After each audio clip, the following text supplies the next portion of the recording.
Pozdravljeni v novem Q&A-ju. Današnja tema je seboroični dermatitis in kako lahko AEQ pristop pomaga pri razumevanju in odpravi vzrokov zanj. Vprašanje gledalke se pa glasi: partnerju se je pri 20 letih razvil seboroični dermatitis, ki se ob stresnih situacijah močno poslabša. Najprej se pojavi pordelost kože, nato izsušenost in luščenje. Najhujše je na obrazu in lasišču. Njegovo otroštvo je močno zaznamovalo pomanjkanje očeta in izjemno tesen odnos z materjo, ki ga je čustveno uporabljala kot nadomestnega partnerja. Ker očeta ni poznal in je o njem slišal le negativne stvari, ni imel moškega zgleda za zdrave meje, strukturo in samozavestno identiteto. Ves ta čas je bila mati njegova primarna čustvena opora. Spal je z njo v isti postelji do 20. ali 21. leta. Živeli so v garsonjeri, babica je spala ločeno. Takšen odnos je ustvaril močno čustveno prepletenost in soodvisnost.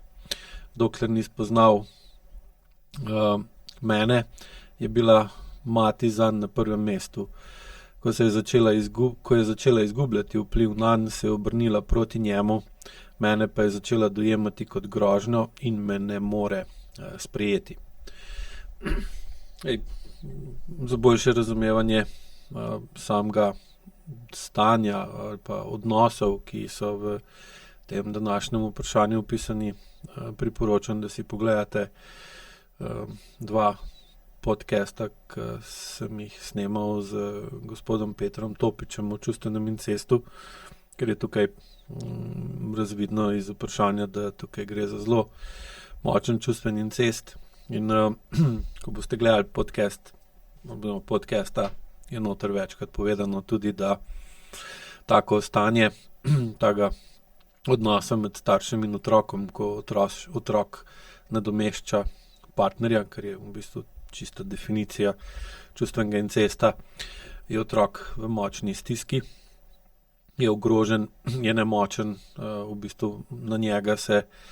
njegova funkcija je taka, ki jo njegovo telo, ali pa bolj rečeno, njegova struktura ne more prenesti, zaradi tega je pod velikim pritiskom, pod veliko obremenitvijo ali bo zmogel mami v tem primeru dati tisto, kar mama potrebuje. Seveda pa mama ne more od otroka dobiti tisto, kar potrebuje, če to potrebuje od odraslega moškega, ker njen otrok pa to ni. In v takih situacijah seveda pride do močne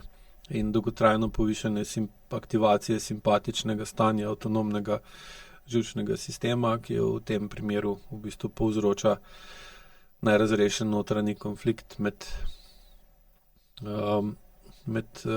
tem, kaj bi moral početi kot otrok, pa tem, kakšno vlogo je dobil ali pa jo je prevzel. V bistvu je tukaj realno gledano vseeno, ali mu je bila dana ali si je sam vzel, zaradi tega, ker otrok ima tukaj še to specifiko, da če čuti, da je starš v stiski, mati še posebej, ker je za otroka, vsaj ko je manjši, bolj pomembna od očeta. Potem otrok v bistvu nagonsko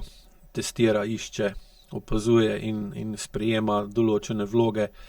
in če opazi, da njegovo vedenje pozitivno vpliva na starševo stanje, bo tako vedenje nadaljeval in seveda potem hitro pride do kronične oblike takega vedenja,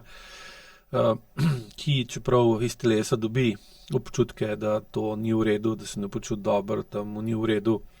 da nekaj je narobe s tem, enostavno tega ne zazna oziroma ne more zaznati, ne sme zaznati, ker če bi se ravnal potem, kaj iz telesa čuti, pa se ne bi mogel ravnati tako, da bo mami boljš. Njem je pa seveda to, da je mami boljš, primarna zadolžitev, ker je od mame odvisno njegovo življenje. Tukaj je bila pa v istem stanovanju še babica, verjetno je bila mama od mame, kar pomeni, da je imel dve mame, je še toliko težje. In v takem primeru pride do zelo velike razlike med njegovo funkcijo in med njegovo strukturo. Struktura je moška, ima moško telo, njegova funkcija je pa ženska ali pa otroška v takem primeru,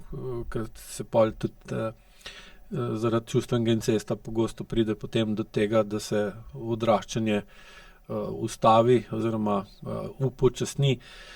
zaradi tega, ker otrok čuti, da vsakič, ko odrašča, ko se začne vesti drugače, bolj odraslo, mati na to na zavestni ali pa podzavestni ravni odreagira negativno, zaradi tega, ker čuti, da ga bo, da bolj, ko bo otrok odraščal, večja verjetnost, da bo enkrat zapustil, sploh če je moškega spola, in da si bo našel drugo žensko, kar se je tukaj tudi zgodilo, in potem seveda pride v tem, se tukaj ne postavi partnerski odnos med sinom in njegovo partnerko, kjer sin zapusti svojo mater in jo pusti za sabo, svoj starševski odnos zaključi, partnerski odnos odpre, začne, ampak se prihod ženske v življenje tega moškega se potem v bistvu ustvari trikotnik med mamo, partnerko in sinom, kjer v bistvu je nejasna meja, kdo je starš pa kdo je partner, ker obe ženski nastopata v vlogi partnerja. Prav imamo ljubezenski trikotnik, ki pa je seveda logično pri moškem aktivira močno simpatično stanje živčnega sistema, kar seveda povzroči povišano mišično napetost, povišano produkcijo življenjske energije, povišan utrip, višjo zakrčenost telesa, notranje napetost, potem seveda hoče iti ven. Moški ni navajen moškega vedenja, ker oče tukaj v tem primeru ga v bistvu niti ni bilo, ali je pa tudi lahko čustveno odsoten ali pa fizično odsoten.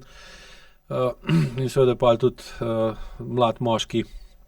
ne zna pravilno svojo agresijo usmerjati navzven, da bi naredil red, da bi prekinil starševski odnos, ojačal partnerski odnos z partnerko, mamo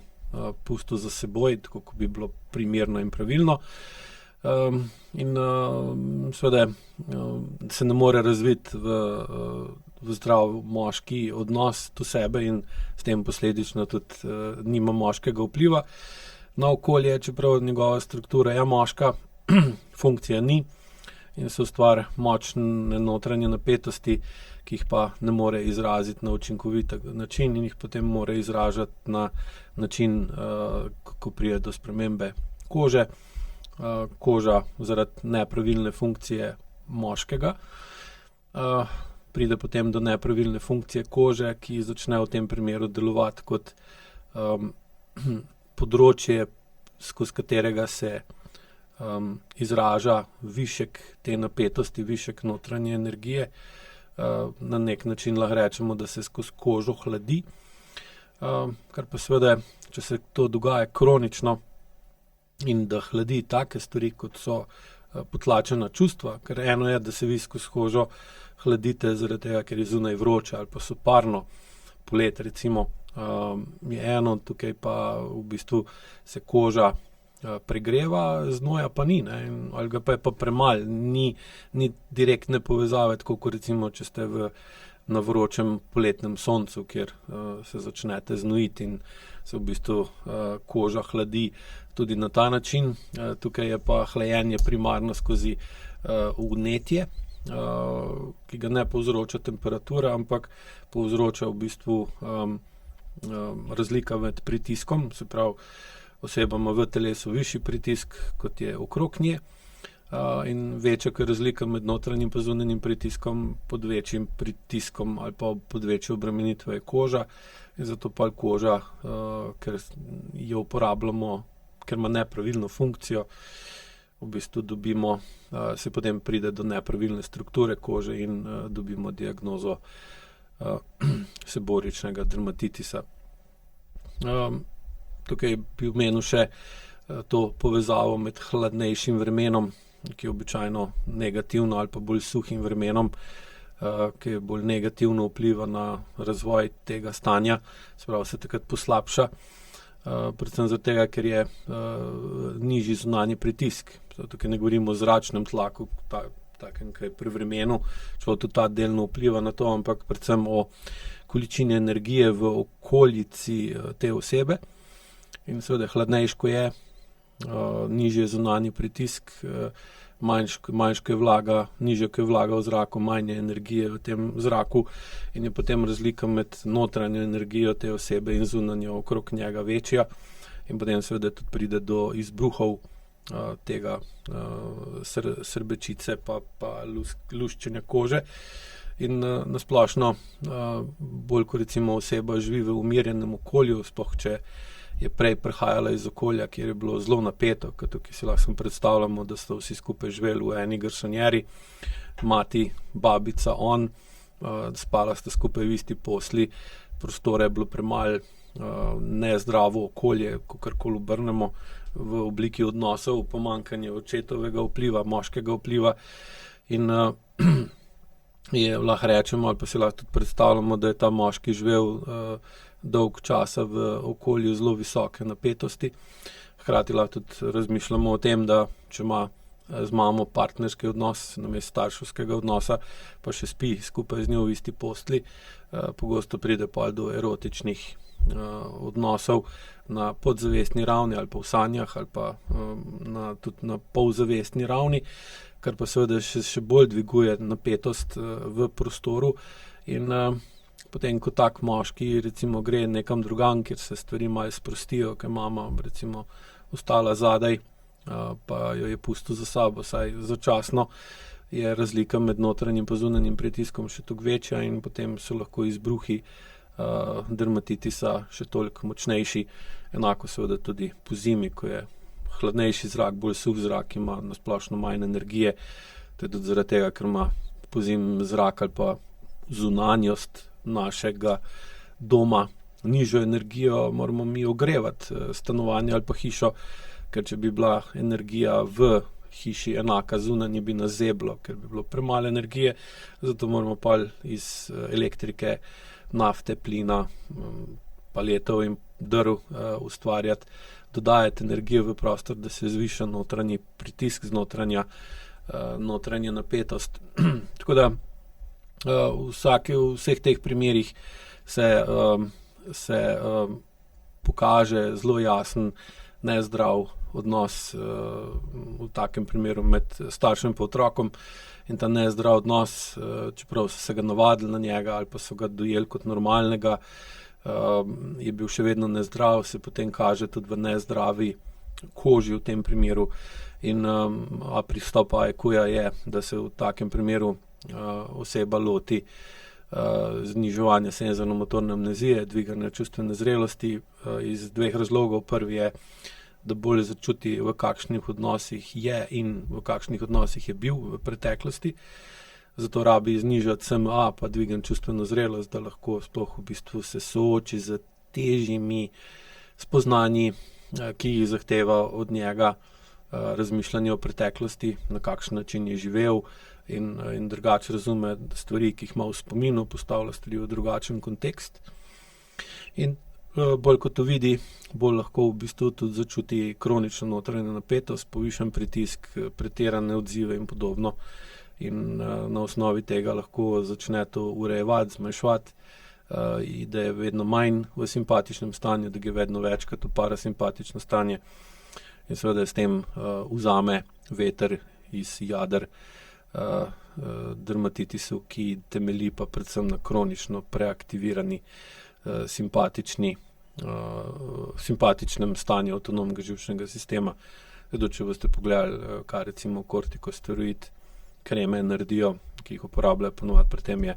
da zmanjšajo aktivnost imunskega sistema. Če boste šli pa gledati, kaj pa aktivira imunski sistem, boste pa videli, da simpatično stanje avtonomnega živčnega sistema. Tako da je vse povezano in bolj ko skozi AIQ to urejujete pa izboljšujete, da bolj razumete, kaj se je dogajalo, da bolj sprejmete, kaj se je dogajalo, da bolj lahko potem v bistvu vidite, kaj vam v resnici manjka pa kako tudi predhodno nezdravo okolje zaradi podzavestnih vzorcev in prenosa medgeneracijskih travm prestavljate v sedanjost, kljub temu, da tega na noben način nočete. Greste lahko postopoma skozi AIQ v ločitev od nezdravih podzavestnih vzorcev, ki jih začnete puščati v preteklosti. Vedno bolj lahko raziskujete čustveno zrelost in odziv na stres, ter zmanjšujete tisto, kar je neustrezno, pa izboljšujete ali pa ustvarjate bolj ustrezne odzive, pa razumevanje in z AIQ dihanjem in AIQ vajami vedno bolj konkretno umirjate svoj avtonomen živčni sistem, najprej med samimi vajami, potem pa tudi vedno pogosteje izven vaj in postopoma izboljšate vse skupaj na znosno ali pa raven ali pa odpravite problem. Srečno pa, hvala lepa.